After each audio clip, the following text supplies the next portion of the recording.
There are countless more examples of problems with people getting access to tests all across the country, including in my home state of Florida.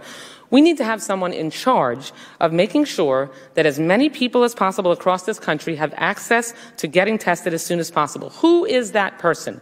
Is it you? Is it the Vice President? Can you give us the name of who can guarantee that anyone, but especially healthcare workers who need to be tested, can be?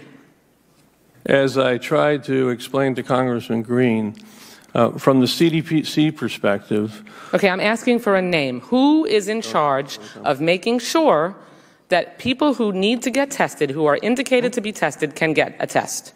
Who? Yeah, I was trying to say that the responsibility that I have at CDC is make sure all the public health labs have it, and they can make the judgment on how they want to use it. But they're referencing people who have been advised to be tested to you, and they've been turned down. So is it you? As I said, I'm going to look into the specifics. I know that. There. So basically you're saying, for claiming my time, basically you seem to be saying, because you can't name anyone specifically, that there's no one specifically in charge that we can count on to make sure that people who need to be tested, healthcare workers or anyone else, there's not one person that can ensure that these tests can be administered. Yes or no? My colleague is looking at me to answer. Here we go. Okay. All right. So, and I do have another question, so if we can kind of get so very quickly, the system is not really geared to what we need right now, what you are asking for.